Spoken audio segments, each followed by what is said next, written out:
नमस्कार दोस्तों, आज अपन एक नया टॉपिक स्टार्ट करने जा रहे हैं जो कि कंजेनाइटल एबनॉर्मलिटी है, जो पीडियाट्रिक्स की डिजीज़ है।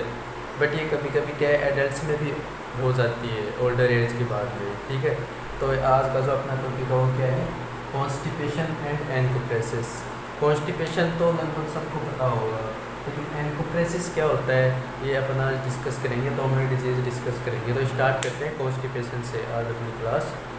कॉन्स्टिपेशन क्या होता है, एक शॉर्ट एंड स्वीट डेफिनेशन में मैं इसको आपको समझाना चाहूँ तो क्या होता है, dry and hard stool difficult to passes. Okay, तो डिफ़िकल्ट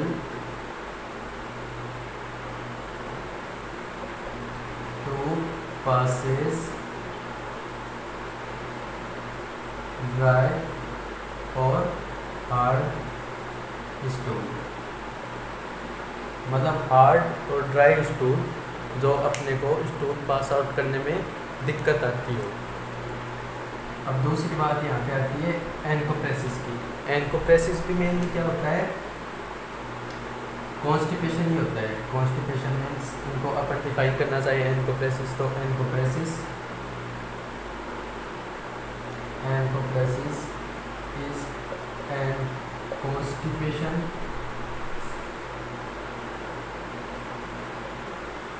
कॉन्स्टिपेशन विद, देखो कॉन्स्टिपेशन तो हो रहा है लेकिन इसमें एक चीज़ और होगी, क्या होगी, फिकल इनकॉन्टिनेंस। फिकल इनकॉन्टिनेंस, इस वर्ड का मीनिंग समझ में आ रहा है कि जैसे देखो आपने क्या एक दूसरा वर्ड इससे सिमिलर देखना चाहें तो यूरिनरी इनकॉन्टिनेंस।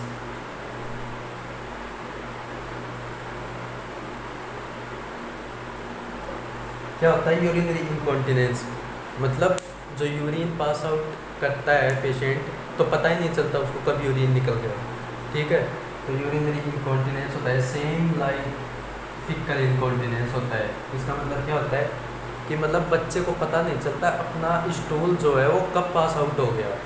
ठीक है, मतलब कॉन्स्टिपेशन तो है बच्चे को, कॉन्स्टिपेशन तो है, एनाल एरिया है, एनएस है, कॉन्स्टिपेशन तो है, लेकिन बच्चे को पता ही नहीं चल रहा अपना स्टूल कब निकल जा रहा है। ठीक है, तो इसका मतलब सब समझ गए। ये जो कॉमन डिजीज़ है लगभग बच्चों में, जो 2-3 साल के बच्चे होते हैं, स्कूल गोइंग चिल्ड्रंस होते हैं, उनमें मेनली फाउंड होती है लगभग बच्चों में। ठीक है, तो अपन constipation, dry and hard stool difficult to pass out and encopresis is also an constipation with an faecal incontinence. ठीक है, तो इन दोनों डिजीज़ को अपन देख लिया। अब इन दोनों डिजीज़ का अपन देखते हैं असेसमेंट, कि अगर ये बच्चे में कॉन्स्टिपेशन हो गई या एनकोप्रेसिस हो गई तो अपन को कैसे पता चलेगा कि पेशेंट अफेक्टेड है कॉन्स्टिपेशन से या एनकोप्रेसिस से। तो अपन असेसमेंट के थ्रू पता चलेगा उसको। तो असेसमेंट देखते हैं, ये अपनी क्या है, गैस्ट्रोइंटेस्टाइनल की डिजीज़ चल रही है। इसके बाद में दूसरा जो सिस्टम अपन स्टार्ट करेंगे वो बताएंगे। ठीक है, अभी देखते हैं इनका असेसमेंट।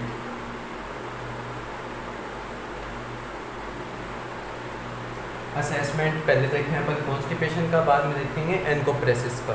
तो कॉन्स्टिपेशन क्या होता है, कॉन्स्टिपेशन का असेसमेंट पहले देखेंगे अपन कॉन्स्टिपेशन का।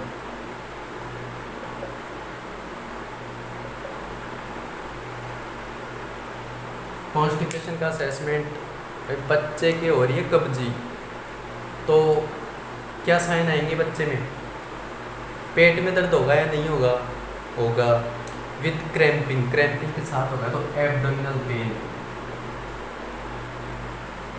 बच्चे में खतरनाक पेट में दर्द होगा, उसको बोलते हैं ना बांटा आ गया, तो बांटे के साथ। ठीक है, एब्डोमिनल पेन विद क्रैम्पिंग,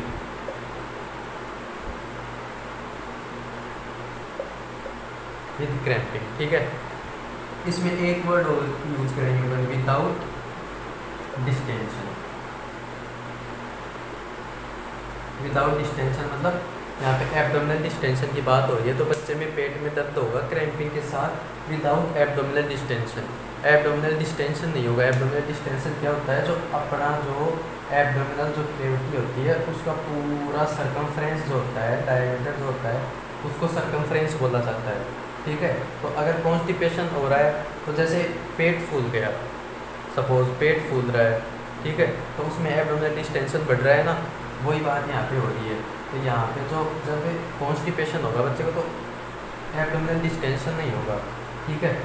दूसरी अपन बात कर लेते हैं असेसमेंट की, तो उसमें क्या होगा,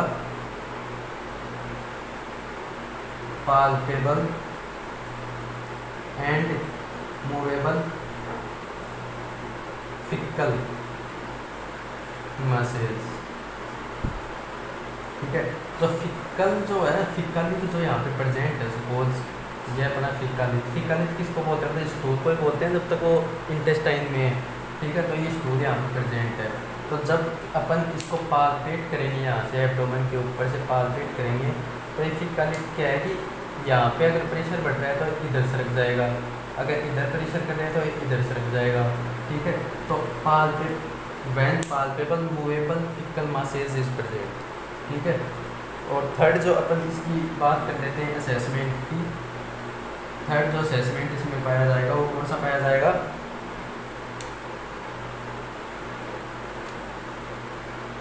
जो बाउल साउंड्स। अब जैसे बाउल साउंड्स है, बाउल साउंड्स क्यों होती है, अपना जो पेरिस्टाल्सिस मूवमेंट है इंटेस्टाइन की वो जैसे जैसे बढ़ती है तभी तो बाउल साउंड्स आते हैं। तो जैसे जैसे पेरिस्टाल्सिस मूवमेंट अगर सही रहेगी तो ये जो फिकलित यहाँ पे प्रेजेंट है ये मूव हो के सीधा एनवायरमेंटल में पास आउट हो जाएगा। लेकिन यहाँ पे पेरिस्टाल्सिस मूवमेंट ही डिक्रीज है, पेरिस्टाल्सिस मूवमेंट ही डिक्रीज है, पेरिस्टाल्सिस मूवमेंट ही डिक्रीज है। तो बताओ बाउल साउंड इंक्रीज मिलेंगे या डिक्रीज, डिक्रीज ही मिलेगी, ठीक है। तो decrease bowel sounds, bowel sound decrease मिलेगी, ठीक है।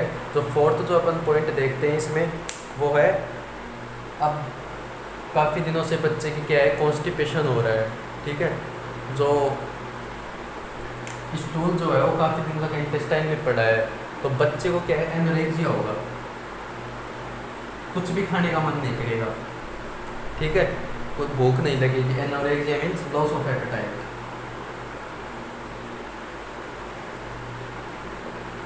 लॉस ऑफ एपेटाइट होगा, खाने का मन नहीं करेगा, भूख नहीं लगेगी बच्चे की, ठीक है। हेडेक होगा, हेडेक होगा,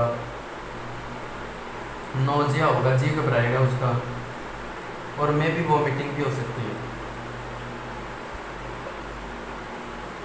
ठीक है। तो ये असेसमेंट अपन ने देख लिया कॉन्स्टिपेशन का। अब असेसमेंट अपन देखते हैं एनकोप्रेसिस का। जो पेशेंट एनकोप्रेसिस से अफेक्टेड रहता है, जो चाइल्ड एनकोप्रेसिस से अफेक्टेड होता है, तो उसमें असेसमेंट क्या क्या मिलेंगे अपन को, ठीक है। दूसरी बात अपन कर लेते हैं एनकोप्रेसिस की। एनकोप्रेसिस, अब पेशेंट के फिकल इनकॉन्टिनेंस हो रहा है, कोई चाइल्ड है फिकल इनकॉन्टिनेंस हो रहा है, तो उसमें क्या असेसमेंट मिलेगा, जो चाइल्ड है वो बार बार अपने जो एनाल जो एरिया है उसको रबिंग करता रहेगा, स्क्रैच करता रहेगा, क्यों, क्योंकि वहाँ पे जो फिकलित प्रेजेंट है वहाँ पे इनकॉन्टिनेंस के द्वारा वहाँ पे आया हुआ, तो इचिंग कोज करेगा वो, तो बच्चा क्या है स्क्रैचिंग करता रहेगा उसको बार बार, ठीक है। तो इसमें पहला जो असेसमेंट देखते हैं वो क्या देखते हैं कि इस चाइल्ड स्क्रैच यावर एनल एरिया,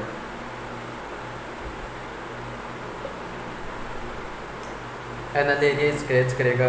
दूसरी जो बात आती है evidence of soiling of cloth, मतलब जो उसकी क्लॉथ्स जो है वो पैंट्स वगैरह है उस पर अपने को एविडेंस मिलेगा, एविडेंस मतलब प्रूफ मिलेगा कि उसकी जो पैंट है वहाँ पे मिट्टी लगी हुई मिलेगी, ठीक है। तो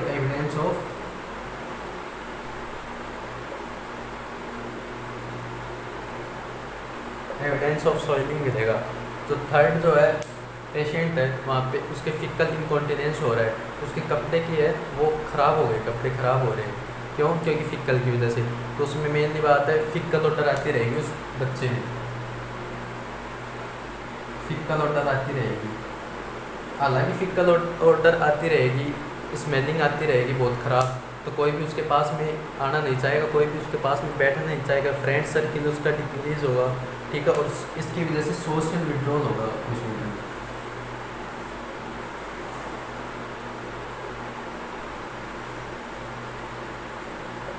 सोशल विड्रॉल होगा, ठीक है। तो देखो बात आती है, कॉन्स्टिपेशन तो कोई डिजीज़ के कारण भी हो सकती है और कोई बिना डिजीज़ के कारण भी हो सकती है, लेकिन बच्चे में जो एनकोप्रेसिस होता है, एडल्ट में तो होता है वो कोई न्यूरोलॉजिकल डिजीज़ की वजह से भी हो सकता है या फिर कोई एनाटॉमिकल डिसऑर्डर उसकी वजह से भी हो सकता है। लेकिन जो बच्चों में जो मेनली एनकोप्रेसिस होता है वो क्यों होता है? सपोज कॉन्स्टिपेशन है, वो बहुत दिनों तक कॉन्स्टिपेशन है, तो बच्चा क्या है, एब्डोमिनल प्रेशर बढ़ाएगा, मतलब ये जो फिकल यहाँ पे प्रेजेंट है इसको पास आउट करने के लिए प्रेशर लगाएगा। अगर ये प्रोसेस डेली चलती रही, काफ़ी दिनों तक चलती रही, तो उसका जो एनल जो एरिया है उसका डायमीटर इंक्रीज़ हो जाएगा, ये जो डायमीटर है वो इंक्रीज़ हो जाएगा, इसकी वजह से फिकल पास आउट हो जाएगा, फिकल इनकॉन्टिनेंस, मतलब पता नहीं चलेगा कब फिकल आ गया। दूसरी अपन डिजीज़, दूसरी जो कंडीशन की अपन बात करते हैं वो क्यों हो सकता है कि भाई फिकल इम्पैक्शन की वजह से भी हो सकता है। फिकल इम्पैक्शन मीन्स फिकल का जो करेक्टरिस्टिक्स है, मान लो सॉलिड है या सेमी सॉलिड है तब तो होगा नहीं, अगर मेनली एकदम लिक्विड वाटरी टाइप डायरिया जैसे होता है तो वो अगर हो रहा है तो उसकी वजह से एनकोप्रेसिस हो सकता है, ठीक है। अब असेसमेंट की अपन बात कर ही ली इसकी, अब बात करते हैं इंटरवेंशंस की। ये अपना जितनी भी अपन डिजीज़ कंडीशन इसमें पढ़ रहे हैं, जो कुछ भी पढ़ रहे हैं, वो एनफ्लेक्स बेस्ड है। एनफ्लेक्स जो बुक है उसके बेस्ड पूरा चल रहा है, ठीक है। तो अपन लास्ट में बात करते हैं इसकी इंटरवेंशन की।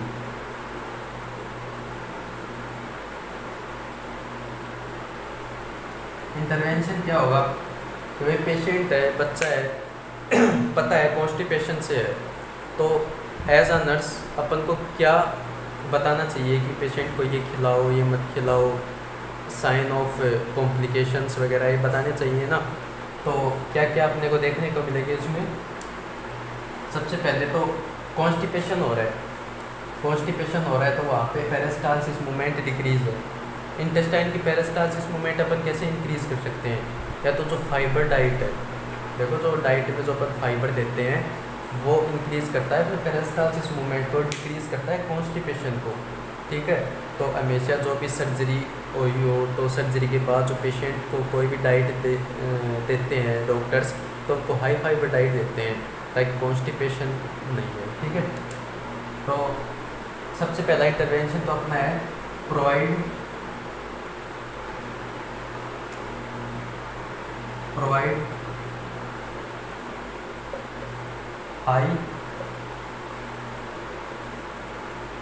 हाई फाइबर डाइट,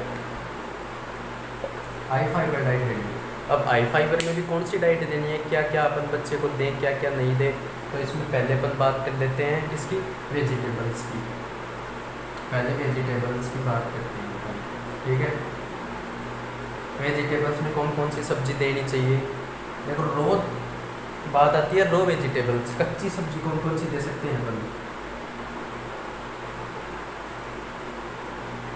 कच्ची सब्जी में जितनी भी गोभी आती है, पत्ता गोभी, फूल गोभी आती है, ब्रोकली वगैरह आती है, वो सब दो। इसमें क्या है, हाई फाइबर डाउट होता है और डाइट होती है और कॉन्स्टिपेशन से रिलीफ दिलाती है। केबेज हो गई, केबेज हो गई, कॉलीफ्लावर हो गई। दूसरी जब बात करते हैं ब्रोकली हो गई, स्प्राउट्स हो गए। स्प्राउट्स मतलब जो चने जो होते हैं उनको भिगोकर जो अपन खाते हैं ना, उनको स्प्राउट्स बोलते हैं, ठीक है। स्प्राउट्स हो गए, ये कॉन्स्टिपेशन रिलीफ दिलाती है। ये बात करिए अपन वेजिटेबल्स की, ठीक है। कुक्ड वेजिटेबल्स की अपन बात करें, कुक्ड वेजिटेबल्स मीन्स बनाई हुई सब्जी है ना, पकी हुई सब्जी। इसमें बात करते हैं अपन रूबर्ब।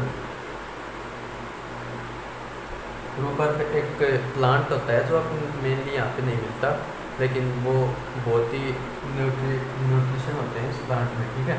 दूसरी जो अपन बात करते हैं एस्पैरेगस। एस्पैरेगस क्या होता है? जो ग्वार पाठ है ना, आता है ना ग्वार पाठा, ग्वार पाठे की जो फली आती है उसको एस्पैरेगस बोलते हैं।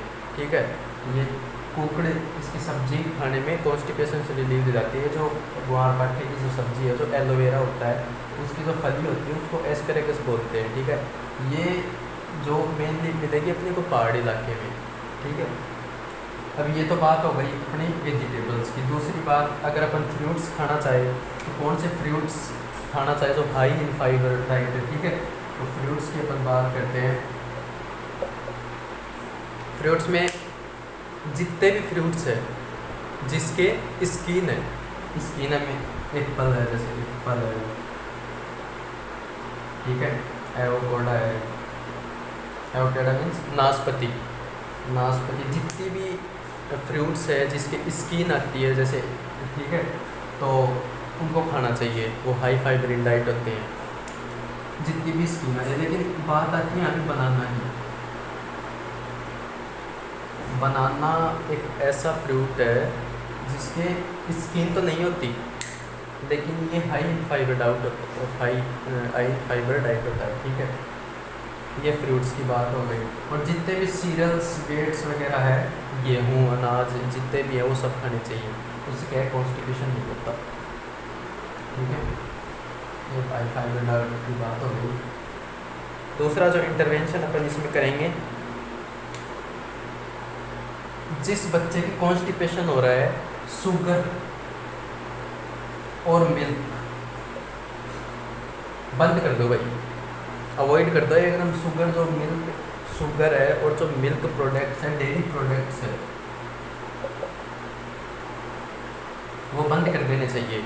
डेयरी प्रोडक्ट्स में मेनली क्या है, चीज़ होती है। ठीक है, ये क्या बोलते हैं इसको, चीज़ वगैरह होती है, तो ये कॉन्स्टिपेशन कोज करती है, तो इनको अवॉइड करना चाहिए एकदम। ठीक है, दूसरी अपन बात कर लेते हैं,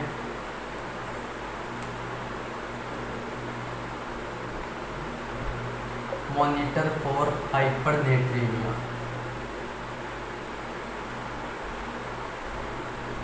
हाइपरनेट्रीमिया and hyperphosphataemia.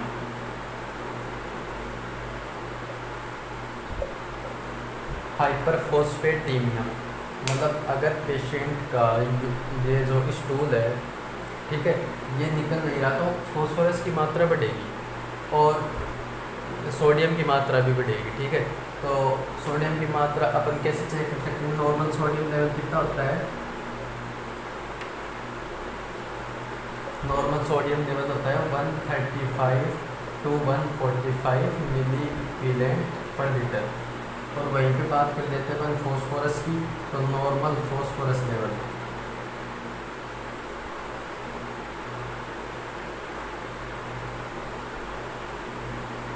Normal phosphorus level होती है 3.0 to 4.5 mg/dl। ये जितनी भी अपन रेट देख रहे हो एनक्लेक्स बेस्ड है, एकदम स्टैंडर्ड बुक के अकॉर्डिंग है। ठीक है, तो अगर पेशेंट में हाइपरनेट्रीमिया नहीं हो जाए, हाइपरफॉस्फेटेमिया नहीं हो जाए, तो अपने को रेगुलर मॉनिटर करते रहना है। ठीक है, अब मॉनिटर, अगर पेशेंट में हाइपरनेट्रीमिया, हाइपरफॉस्फेटेमिया सपोज हो गया, तो अपने को साइन पता होने चाहिए कि क्या क्या साइन पेशेंट में आ रहे हैं। ठीक है, तो पहले अपन देखते हैं sign of hypernatraemia. Sign of हाइपरनेट्रीमिया,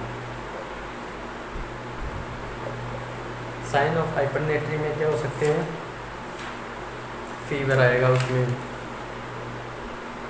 देखो, हाइपरनेट्रीमिया मतलब डिहाइड्रेशन हो रहा है पेशेंट में, डिहाइड्रेशन हो रहा है, तो उसका जो म्यूकस जो है, म्यूकस ड्राई आएगा, जो अपनी जो स्किन्स वगैरह है वो ड्राई हो जाएगी।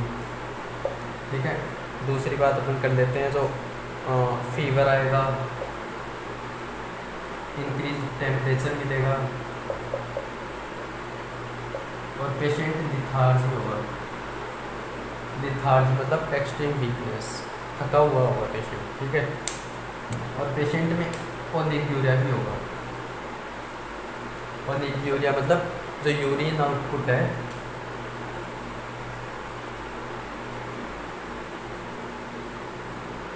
Urine output less than 400 ml। Normal अपना यूरिन आउटपुट कितना होता है? नॉर्मल यूरिन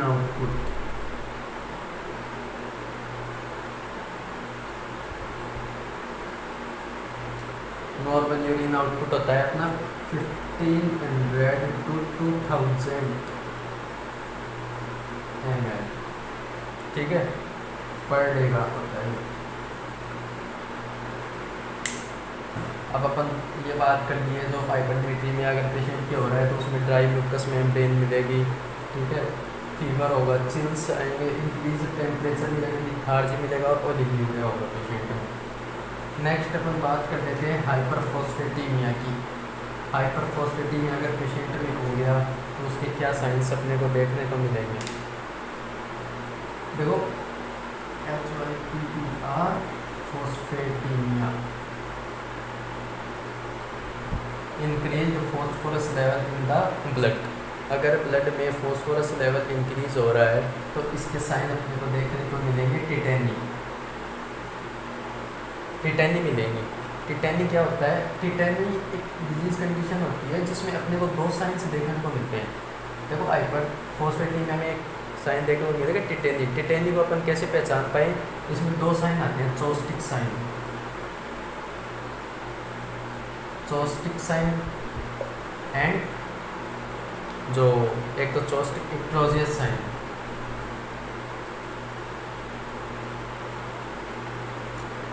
चॉपस्टिक साइन में क्या होता है? पेशेंट क्या है कि देखो दोनों साइन अपन समझते हैं, ठीक है। तो ट्रोजियस साइन क्या होता है?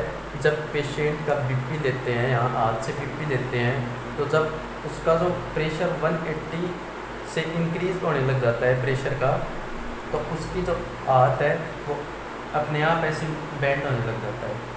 प्रेशर मीन्स जैसे अपन एयर इन्फ्लेट कर रहे हैं इस कफ में, तो बीपी कफ का जो प्रेशर है वो 180 क्रॉस आ रहा है, तो पेशेंट का जो हैंड है वो अपने आप इन्फ्लेट ऐसे बैंड होने लग जाता है, उसको बोलते हैं ट्रोजियस साइन। और चॉपस्टिक साइन क्या होता है? इसमें पेशेंट की जो स्माइलिंग है वो एक साइड होने लग जाती है। एक साइड मतलब अब जैसे अपन पेशेंट का जो ईयर लोब है यहाँ पे ऐसे टच करते हैं तो इसकी जो लिप है वो एक साइड में टर्न होने लग जाती है ऐसे ऐसे, ठीक है। तो ये चॉपस्टिक साइन होता है। अब हाइपरफॉस्फेटीमिया की अपन बात कर रहे थे तो इसमें आएगा एक तो टिटेनी आएगा,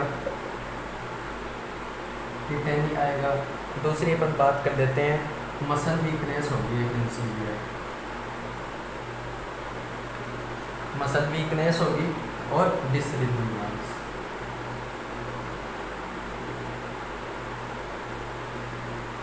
सीवियर मसल वीकनेस एक डिजीज कंडीशन होती है।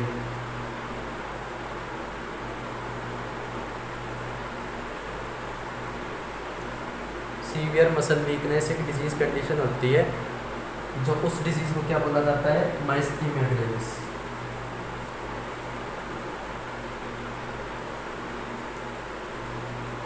ठीक है, देखो अपन एक ही डिजीज कंडीशन क्या थी? कॉन्स्टिपेशन थी नॉर्मली, लेकिन इसी में अपन बहुत सी डिजीज पढ़ लेंगे, है ना। अभी हाइपरफॉस्फेटीमिया की बात हो गई, इंटरवेंशन में अपन देख लिए। अब पेशेंट की कॉन्स्टिपेशन है तो लैक्सेटिव्स वगैरह दे दो, परगेटिव्स वगैरह दे दो, स्टूल सॉफ्टनर्स वगैरह दे दो, ठीक है। Laxatives and purgatives and stool softeners.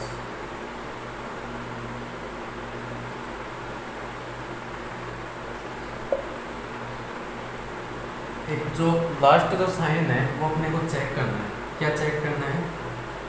Check करना नहीं करना मतलब जो पेशेंट जो चाइल्ड है उसको इंस्ट्रक्ट करना है, तो चाइल्ड के पेरेंट्स को इंस्ट्रक्ट करना है कि बच्चा है उसको 5 से 10 मिनट तक टॉयलेट सीट पर बिठा के रखना है, ठीक है।